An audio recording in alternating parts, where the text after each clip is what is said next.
Good evening and welcome to Tucker Carlson Tonight. A middle-aged man going through a divorce begins dating a woman he met online. The relationship becomes torrid, and eventually the man sends his girlfriend lewd texts and nude photographs of himself. Several years later, the two break up, and in revenge, the woman shares their private correspondence with other people.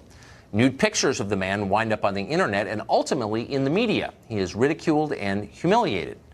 So who's the victim here? If you guess the 68-year-old man whose 5 grandchildren can now find naked pictures of him online, you obviously haven't been reading the Washington Post lately.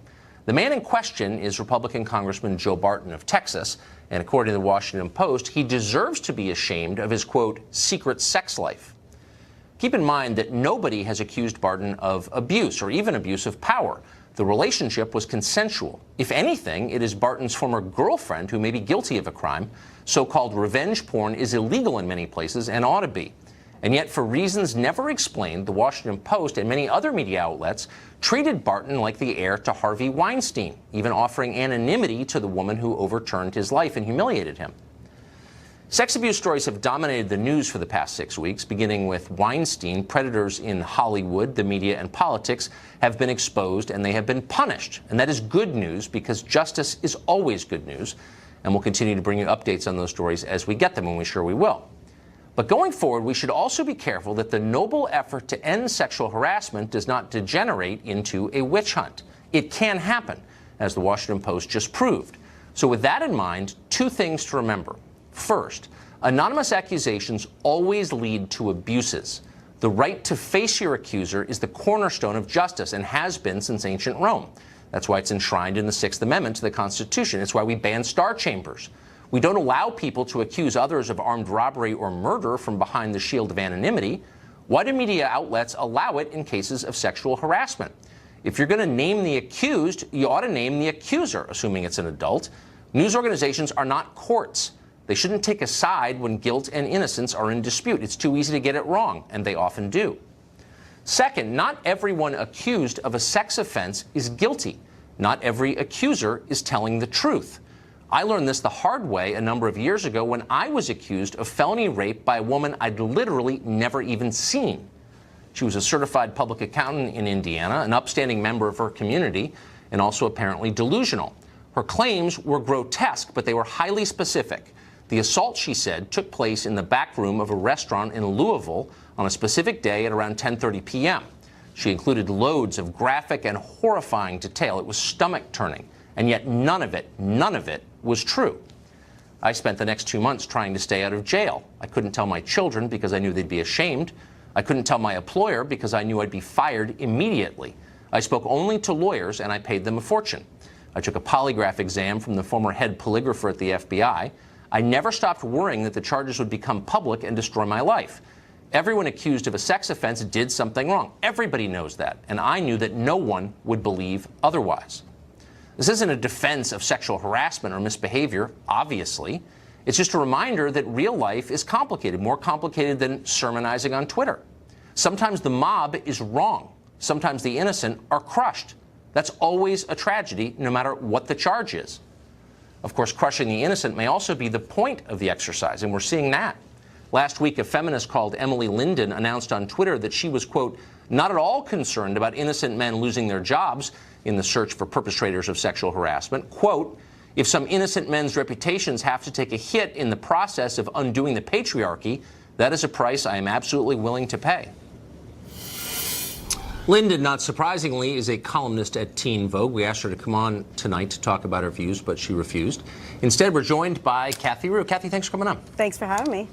So, I mean, look, I agree with you completely. I think that if someone perpetrates a crime, legal or moral, like sexual harassment, that person ought to be held to account. So I want to be really clear. Right. I would never defend that. Right. I would never defend that either. But the whole point of the exercise is to bring about justice, to make sure that the guilty pay and the innocent go free. Exactly. This woman seems to be, Sarah is saying, that it doesn't matter that all men are guilty by virtue of being men. That's the opposite of justice. That's collective punishment. You wouldn't be for that, would you? No, I mean, I'm not for social injustice, but what she's trying to say that it would be microscopic compared to what women have been through. You mentioned witch hunts. There are no warlock hunts. There were never any wizard hunts. I mean, women are the ones that are often persecuted, and the mobs that you were talking about, the mobs are usually the men that are burning innocent women at the stake. So women are usually the ones that suffer much more than men, and I think that's what Emily Linden was trying to say. That's, I mean, just for the sake of argument, I'll assume that's true. We're not teaching a history class here, but certainly people have been persecuted unfairly by mobs, that's for sure. For centuries, women have been persecuted, yes. Sure. And men too in some cases. But leaving the sex aside, if it was wrong then, why wouldn't you be every bit as horrified that it's going on now, or that it could potentially happen now? Why wouldn't you be horrified by what this woman wrote? Well, she was defending it, saying that it would be wrong, but microscopic in the sense that what happens to women and women's reputations is so much worse than what would happen to a man's reputation. Women's reputations are destroyed constantly on a daily basis, and facts don't really matter. So in other words, she's saying you should respect me when I make the case that facts don't really matter? Well, maybe she's trying to say let's level the playing field, and men are finally feeling the pain that women have felt for a long time, for centuries. And that's good. Well, it's good when the sexes, when the genders are equal. And she's saying that maybe it's about time that they're equal. So in other words, you're saying, like, I think what happened to women is wrong, so I'm going to do it to men because it feels good. Why should I take you seriously as a person if that's the case you're making? Well, social injustice is not okay, but she's saying it happens to women all of the time. So men are finally getting a taste of it. Women are finally getting a little bit of power. So now if men are starting to feel a little bit of the pain, welcome to our club. Huh. So how would you feel if this standard, which is horrifying, were applied to crimes like, I don't know, murder or armed robbery? Like, I don't know if you did it, but you look exactly like someone who has done it. Therefore, if you're punished for it, like, you know, at least you now know how it feels. How would you feel about that? Well, it's rare. Women rarely accuse men of sexual harassment. It's rare that in her article she was actually saying that. In her tweets she was saying that it was rare that it actually happened. She doesn't know anything. What do you mean rare? Look, well, that's what she was saying. Here's what she doesn't know. If you can present the stats, like actual social science on that, but here's what we know is that people are flawed. And most people tell the truth, but not everybody does. And that's why we have things like due process and a justice system that tries to determine objectively who is guilty and who is innocent and punishes only the first category. And she's suggesting, and a lot of other people like you are suggesting, just throw that out because everybody who makes an accusation is telling the truth when we know that's not true. Well, like, I don't want to live in the world you're describing. Do you really want to? No, like I said, I mean, in social injustice, and I don't believe in that, but I'm saying let's live in a world with everyone's reputations at stake, not just women. Not just women are called names, not just women's reputations are at stake. There aren't just witch hunts. Let's have the wizard hunts. Let's have everyone burned at the stake, if anyone's going to burn at the stake. So I think that's the philosophy. Wouldn't it be better to treat people as individuals and assess the claims against people on an individual basis? Absolutely, but it's not happening. It's not happening for women. No, women are the minority in this country, and we still are fighting for our equal rights. So men are still in power. You are still in power. So you're suggesting that if women ever took power, whatever that means, I mean, I don't buy the premise of what you just said, by the way, but let's just say that if a group that felt itself to be oppressed took power, that it would oppress the group beneath it just as kind of payback is fair? Is that what you're saying? Well, no, that group is not in power. So what I'm saying is that if that group were to be in power, it would probably be a better place because we all know that women are less violent than men. They commit less murders than men, and women are just not that way. So it would actually probably be a better world if women were in charge. So yeah. I mean, you may be right. You're not making that case very persuasively, I have to say. Why is it that in the case of these kinds of allegations, the accusers' identity is shielded? Like the basis of justice is the idea that, no, not the victim, the accuser. None of this has gone to court. The facts are not fully known. Okay, the victim and the accuser are two different things. Once you've proven you've been harmed, you're the victim. Before then, you're the accuser. Why would we jettison thousands of years of tradition, of jurisprudence, and hide the identity of the accuser? How would you feel if you were accused of something and you didn't know who was accusing you? Right. Well, but we're seeing there are many men that are guilty right now. So Sure, yeah, there are. Yeah, there are many men that are guilty, and you weren't one of them, but many men are guilty. So these women are speaking up, and they're having a voice now. So it's wonderful that they have a voice and they feel empowered to do so. A voice, but no name or face. So in other words, let me just ask you again: how would you? And by the way, I think most people accused of these kinds of crimes are guilty. Okay, but what grates on my conscience is that some of them aren't. Right. And so I'm wondering how you would feel if I said, you know, Kathy, I've spoken to someone who accuses you of something that's career-ending, that's life-ending. It's a grave moral crime. Right. And I'm not going to tell you who this person is, but I'm going to tell everybody what this person accuses you of. Wouldn't you say, hey, wait a second, who is this person? I want to face my accuser. Wouldn't you think that? I would feel like a woman has felt over the centuries, like the Scarlet Letter, like Hester Prynne that had to wear the Scarlet Letter A. I would feel like a woman the way she's been treated over the centuries. Women have been accused for years, for hundreds of years, of crimes that they didn't commit because they weren't pure enough. But they haven't been accused anonymously, not in this country, because it's never been allowed until recently. It's never been allowed. And that would include the Puritan times, that would include the Hester Prynne era that you're referring to. People are not accused anonymously because that leads inevitably to abuses. I just want to leave on that concept. Do you understand that? Yeah, what I'm saying? Absolutely. And as I said, I don't believe that anyone should be accused falsely, but I understand her way of thinking, Emily Linden's way of thinking, and I can see what she was saying, that if men suffer in just a microscopic way compared to the way women have suffered, so be it. Yeah. I hope you never sit on a jury, much as I like you, Kathy. No, I like you too. Ned Ryan is a former speechwriter at the White House. He recently wrote a piece called In Defense of Masculinity for the Journal of American Greatness, and he joins us tonight. Ned, thanks for coming on. Thanks, Tucker. Glad to be here. How does your piece bear on the conversation, the national conversation we're having about sexual harassment? No, I think one of the points I made in that piece, Tucker, just really addressed the fact that we're dealing with some of this toxic masculinity that Hollywood and the media created. You go back and look at the years and years of conditioning, of objectifying women, of turning them into, these objects in print and film, and normalizing abhorrent behavior. And now people are acting on the left, in the media, in Hollywood, they're acting self-righteous and horrified at the behavior that is the end result of the conditioning that they received for years. And Tucker, one follows the other. If people have been conditioned for years to act in a certain way, they're going to behave a certain way. And so when you see them attacking this toxic masculinity, I want to make the argument, this is a culture that the left created. Some of us, and this is why I wrote that piece, have rejected that culture. We actually believe in self-discipline. We actually believe in virtue. The other great irony in all of this, Tucker, the left not only created toxic masculinity, they have enabled it. You look at the Harvey Weinsteins and the Bill Clintons and the John Conyers and the Al Frankens, again, and then they want to, as your guest just tried to make the argument, they want to pin that terrible behavior of some men on all men. And in fact say that all men are guilty of toxic masculinity when in fact we are not, and we aren't even capable of abusing those around us. And so I think this is a conversation that we have to have about what we're really discussing and who actually created the toxic masculinity. It didn't come from the right. It was something that was created by the left, and now we're seeing the end results of it. So it seems like about 10 years ago, but it was just several months ago when the vice president said, I think to a reporter, that he does not go out to dinner with women alone.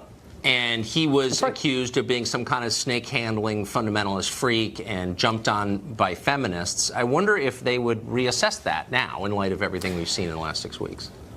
No, I think one of the funny things that we've seen really in the last couple of weeks, I wouldn't say funny, perhaps ironic, is that these liberal elites who sneered at us, who actually believe in a culture of practice, faith, and respect for women and respect for the institution of marriage, well, it turns out that those who are sneering at us were actually, in fact, these patriarchal, misogynistic perverts and predators. And so there are some of us that actually, many of us, that actually believe in this world that we're in, that, again, what sets us apart is self-discipline and respect and virtue and a certain behavior. It's the small decisions that make the man. And again, we refuse to be pinned with this toxic masculinity because many of us have lived our lives in a very different way. And in fact, where it's coming from is the behavior of the left and their conditioning, the culture that they have created. Well, yeah, because I have to say, with one exception, I guess the allegations against Roy Moore would be the exception, but in almost all these other cases, these are not evangelicals who are being accused. These are self-described feminists.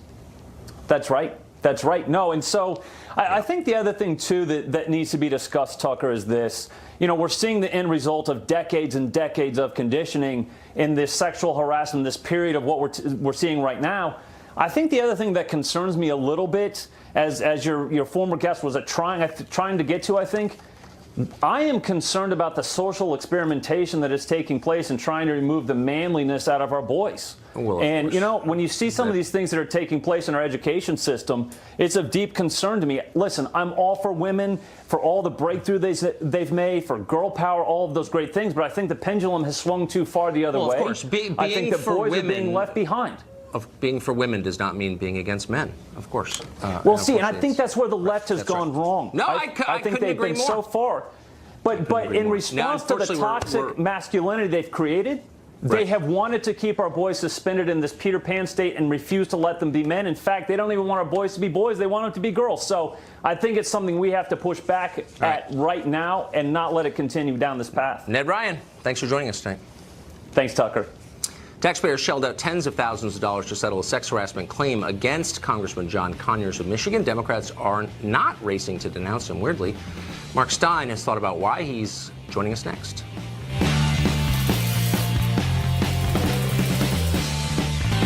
Tucker Carlson is brought to you by Alka-Seltzer. Last week, it was reported that Democratic Congressman John Conyers had been accused of sexual misconduct by multiple women up in the Congress and reached a settlement with at least one of them. Yesterday, Conyers stepped down as the top Democrat on the House Judiciary Committee. Democrats have not been eager, though, to push him out of Congress entirely. Yesterday, instead of demanding his resignation, the House Democratic leader, Nancy Pelosi, praised Conyers as, quote, an icon. Just because someone is accused, and was it one accusation? Is it two? I think there has to be. John Conyers is an icon in our country. Do you believe John Conyers is accused? I don't know who they are. Do you? They have not really come forward. And that gets You don't know if you believe the accusations? That's for the Ethics Committee to review. Nancy Pelosi doesn't like anonymous accusations when they're leveled against Democrats. We notice Mark Stein is an author and columnist, and he joins us tonight. Mark, I kind of half agree with Pelosi in that, look, we don't know all the facts, and I'm willing to suspend judgment. But I'm totally baffled by her line about Conyers being an icon. That seems like a non sequitur. Like, what does that have to do with anything? Yeah, I mean, I've been listening to what you've been saying earlier, Tucker, and I have grave misgivings about a lot of this because I think as a society we're short of what we used to quaintly call courtship rituals, and we risk actually making things worse by having nothing between, the rather cold world of hookups and friends with benefits, and on the other hand, Harvey Weinstein staggering around in his bathrobe. But in the case of Conyers, Nancy Pelosi, the most powerful woman in Democrat progressive politics, just gave a textbook illustration of how vulnerable women in low-level jobs are cowed into not coming forward. What does "he's an icon" mean? It means he's a somebody and you're a nobody. So, what does it mean when she says, I don't know who these women are? They're just girls in the typing pool, so they don't count. He's the icon. That's right. So I'm just getting right now in my ear actually an update on this. Pelosi has just released a statement saying that she did speak to one of the accusers, apparently whose name is Melanie Sloan, and she finds the accusations, quote, disturbing. I don't have word on whether she's going to be calling for him to leave the Congress, but she does seem a little bit slow to make a judgment about Chairman Conyers. And I don't want to think it's partisan, but I can't think of another good explanation. Well, no, because she's essentially making the same argument that Weinstein and the others made when she started saying, oh, he was very important in passing the Violence Against Women bill.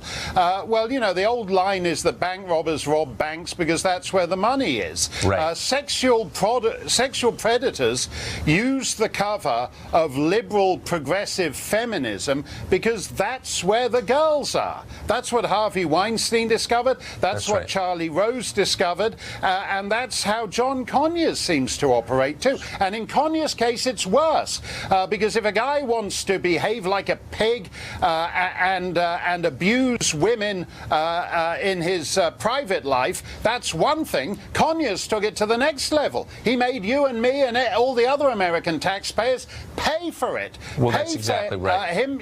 Which is disgraceful. Absolutely So, disgraceful. just to get back to something you said at the outset, which is maybe what bothers me the most, it does seem like we're moving toward a complete breakdown in the way that men and women get along, which may be the worst possible outcome. What's the solution to that?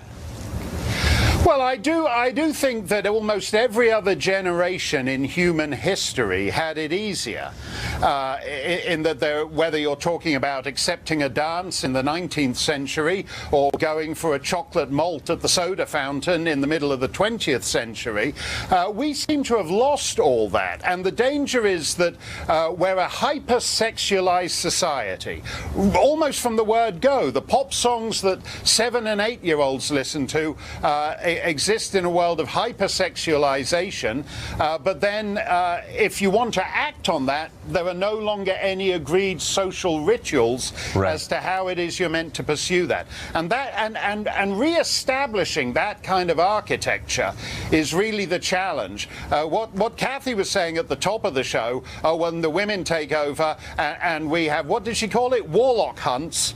I don't think warlock hunts are the answer, and I think that kind of tortured view of relations between the sexes will make a miserable world for people across I this agree. country. I agree with that completely. That's what you want to avoid, that kind of zero-sum thinking. Mark Stein, thank you as always for your wisdom.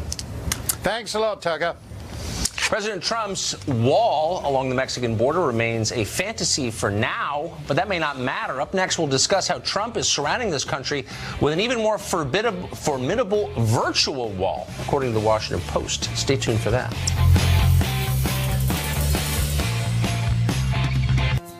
Hesitation, there's a euphemism for you, has prevented very much work on the president's proposed border wall, the one that he ran on. But what if a physical wall isn't even necessary? Well, if you read the Washington Post, you already know this. A Washington Post piece says that the president is, quote, building a border wall no one can see. He's doing this, they say, by cutting refugee numbers, speeding deportations, implementing virtual vetting, and simply enforcing immigration law as it exists instead of ignoring it.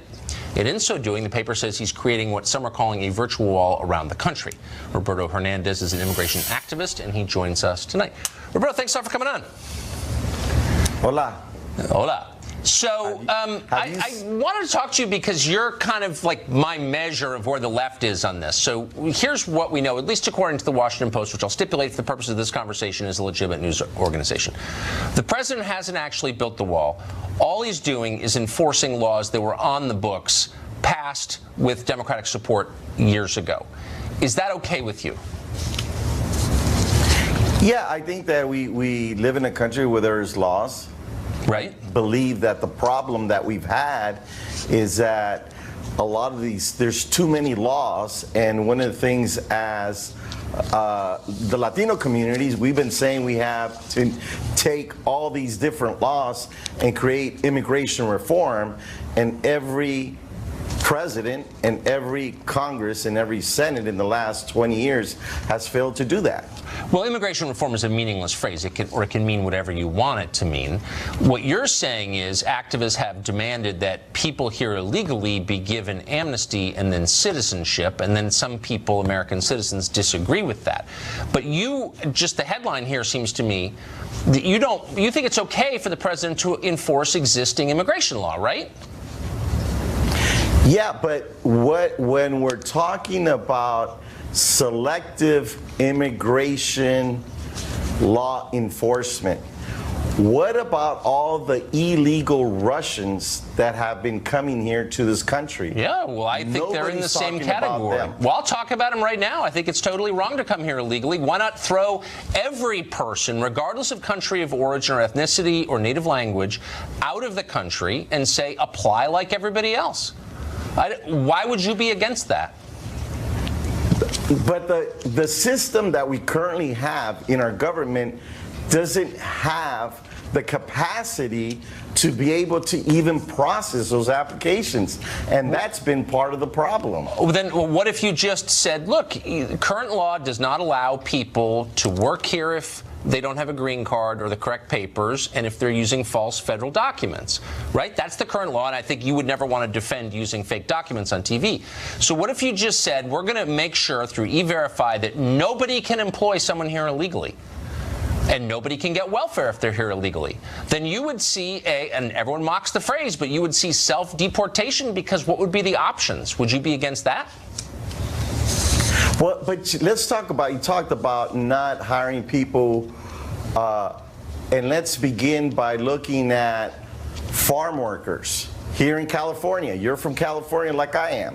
In California, how many growers that grow grapes, tomatoes, lettuce, and all the fruits and vegetables that we grow in California hire people who are not here with documents? Right. So you're saying that big business doesn't like it.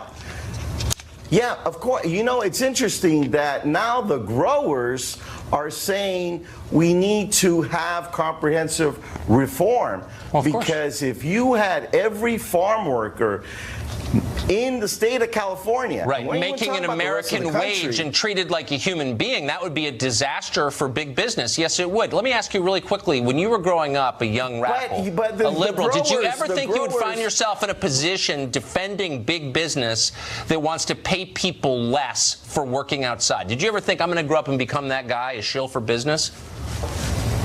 I knew that from a very young age that farm workers were being mistreated and abused. Yeah, exactly. I was part of the United Farm Workers movement with Cesar Chavez and Dolores Huerta, who was radically against illegal immigration, as you know, who physically assaulted illegal immigrants. That goal, because you don't have a system that takes care of those who take care of you, who feeds you. That's not what Cesar Chavez says. As you know, he was totally opposed to immigration and all its sorts. Roberto, thank you for joining us. Appreciate it. Congress can't fix taxes or immigration. They haven't made your life better recently. I bet that's fair to say. But they do have the will to come together to approve further monitoring of you and me through our email and phone calls. We'll tell you the details next.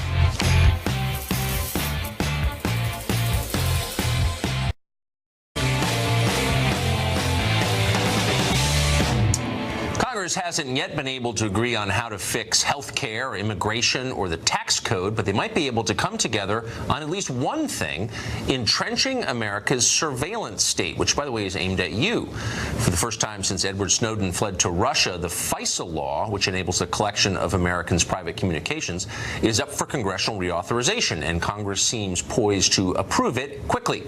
Should they? Alan Dershowitz is a lawyer and a professor emeritus at Harvard Law School. He's studied these questions for years, and he joins us tonight. Professor, thanks for coming on. Thank you. So I think everyone agrees, certainly I think, that you want robust intelligence agencies defending you from foreign threats, which are real and are proliferating. So I think we need surveillance. I'm just concerned because the bulk of the surveillance is of American citizens, and I'm not convinced the government does enough to separate them from the potential bad guys. Well, you're 100% right. It's one of the most complicated problems that we have, both technologically and legally.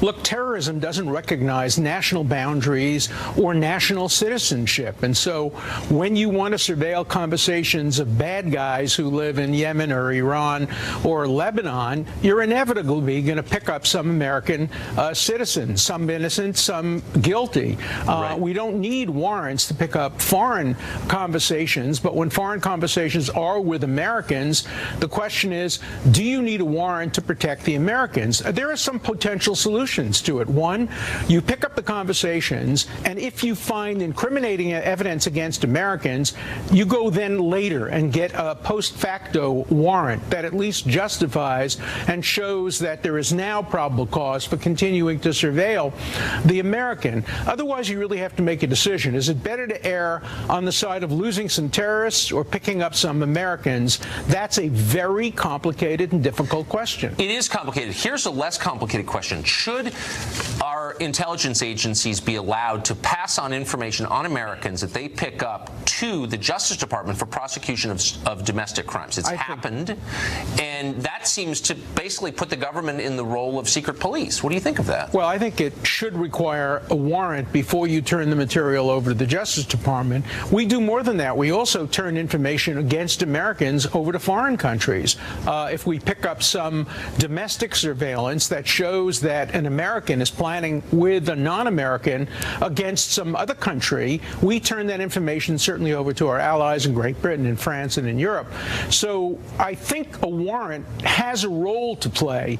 You can't have warrants for general surveillance because you don't know what you're going to pick up. You're looking for conversation. You're looking for noise, and then the experts filter through the noise and figure out when there's relevant information. Right. So it's very complex to get a warrant. But once you're turning it over to the Justice Department or to other governments, a warrant requirement makes some sense. Bottom line, I don't think you need to be crazy to be worried about this, though, do you? You should be worried about it. Again, there are no simple-minded solutions. Some civil libertarians say it's very simple. You should have a warrant for everything. Some on the other side say you shouldn't have a warrant for anything. This is complex. It's nuanced. We need congressional input. We need to change the statute to be more protective of American citizens while not giving up what we're getting from the surveillance to stop terrorism. Hard balance to strike, but we have to do it. It is, and I just wish there were more people speaking up for American citizens, as always. Professor, thank you. Thank you. Always a pleasure. Well, there's exclusive new information tonight on an investigator who says he was targeted for raising the alarm about top-secret material that resided on Hillary Clinton's email server. A whistleblower, in other words, under attack, he says. You'll see it here next.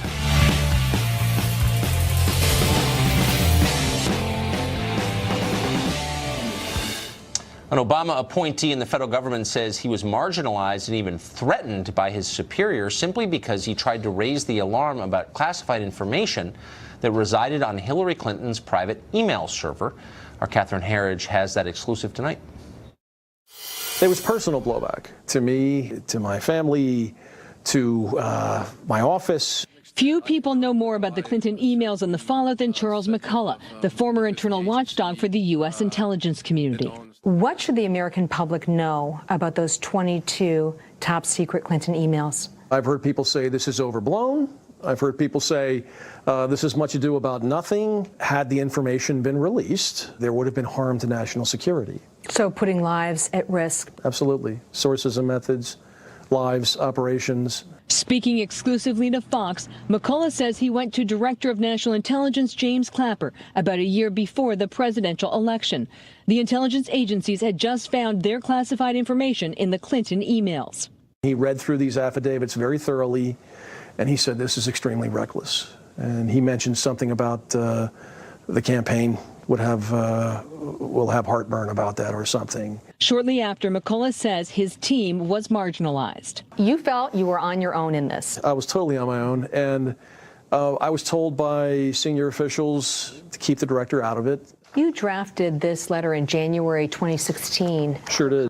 In the letter, McCullough told Congress that emails beyond top secret passed through the former Secretary of State's unsecured personal server. All of a sudden, I became a shill of the right. I was told by members of Congress, be careful, you're losing your credibility. There are people out to get you. By February 2016, Clinton campaign emails released via WikiLeaks suggest McCullough was a target. I think there was certainly a coordinated strategy. In fact, I not only think it, I think it very, very much so. Based on evidence? Yes. Even though the FBI email investigation was far from complete, the Clinton campaign nailed down its talking points. Was there an effort to deliberately mislead the public about the classified emails? Absolutely. There was an effort certainly on the part of the campaign to mislead people into thinking that there was nothing to see here. Frankly, the thing that disappointed me the most was the president saying, there's classified and then there's classified. A lot of people in the intel community spend a lot of time keeping secrets secret. And to sort of inject that sense of confusion into people, I don't think was altogether responsible. As Election Day approached, McCullough says the threats went further, singling him out and another senior government email investigator. You were given a warning? It was told that we would be the first two to be fired with her administration. That was definitely going to happen. Is that how it's supposed to be? No, I was, in this context, a whistleblower. I was explaining to Congress, I was doing exactly what they had expected me to do, and all of a sudden I was the enemy. More than 2,100 classified emails passed through Clinton's personal server, and to this day, no one is accountable. If you had done this, what would have happened to you? I'd be sitting in Leavenworth right now. Fox News asked a spokesman for the Clinton campaign, the office of a senior Senate Democrat, as well as the former director of national intelligence for comment, but there was no immediate response.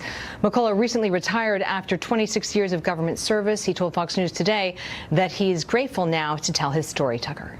And that is the story. Catherine Harris, thank you very much for that. Richard Goodstein advised Hillary Clinton's 2008 and 2016 campaigns, and he joins us tonight. Richard, this isn't really a political story so much as it's a story about bad government, corruption. I mean, it's kind of a classic whistleblower story. Here's a guy who's a permanent government employee. He's the inspector general. He's not some low-level character. And he finds wrongdoing. He brings it to light, and his job is threatened. I mean, that seems like something you want to get to the bottom of. So the predicate for your question, finding wrongdoing and so forth, let me tell you why I take issue with it. I will take serious issue the minute that you look into a real threat to national security, which is the president taking the Russian foreign minister and ambassador in the Oval Office, shooing out U.S. press, inviting in Russian press, and disclosing to them top secret information that did disclose where Israeli assets were dealing with Middle East agents. That's when I will take this whole thing seriously, because we know that happened.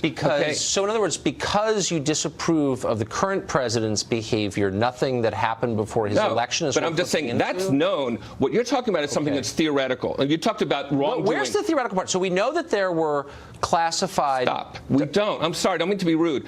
James Comey testified under oath. The only time he testified under oath, he said there were three documents that were marked classified. We know at least one of which was a condolence call to the president of Malawi. Wait, hold on. You're missing it.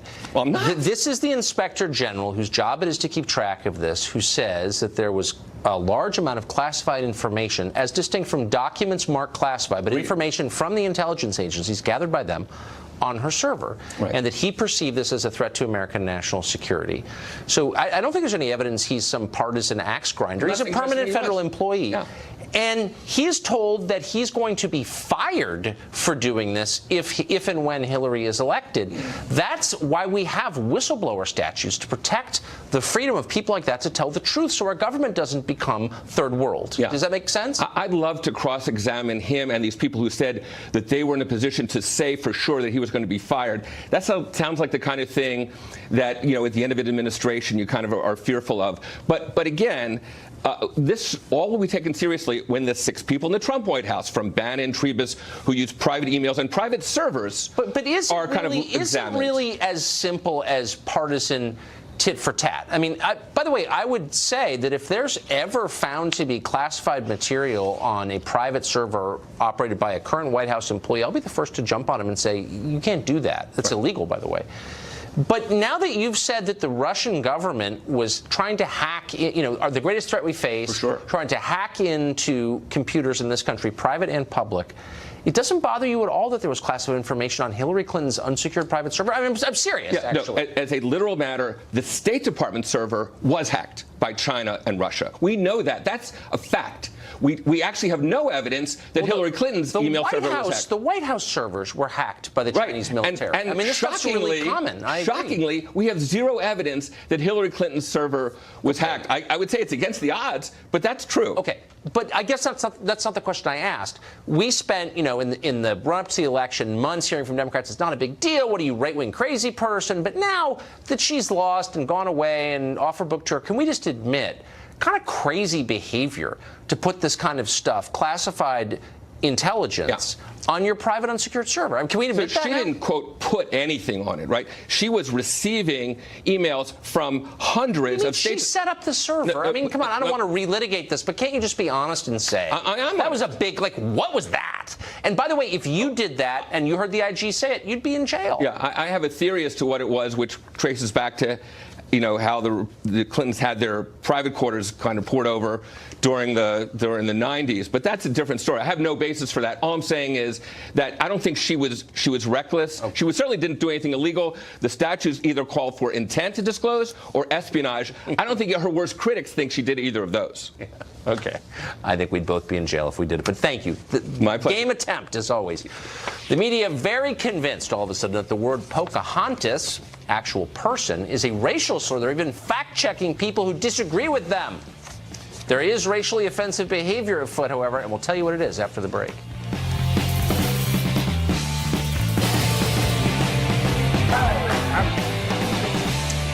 Well, today the president honored the surviving Navajo code talkers at the White House and threw in a jab at Senator Elizabeth Warren of Massachusetts. He called her, as he often has before, Pocahontas, and was swiftly denounced for his insensitivity. CNN's resident genius / White House correspondent Jim Acosta put it this way, quote, White House press secretary says Pocahontas is not a racial slur. Fact check, it is. Apparently, Jim Acosta checked the official racial slur dictionary on that one. Senator Warren, of course, agreed. She described the insult also as, quote, a racial slur. Needless to say, Twitter erupted in applause. Busted! But wait, what's more offensive, jokingly using the name of a famous American Indian or spending almost a decade pretending to be an American Indian so that you can benefit from an affirmative action program designed to help actual American Indians? Elizabeth Warren did that. No one really disputes the facts of that case. Warren stole the identity of a historically oppressed group for her own gain. Talk about cultural appropriation. Good thing she didn't joke about it, though. That would have infuriated Jim Acosta. He would have been back at his racial slur dictionary. That's about it for us tonight. Tune in every night at 8 to the show that is the sworn enemy of lying, pomposity, smugness, and groupthink. DVR it if you can figure out how that works. Good night from Washington. Sean Hannity's next. All right, Tucker, thank you. Great show as always. And welcome to Hannity. We are following multiple developing stories tonight. First, two high-profile so-called champions of women.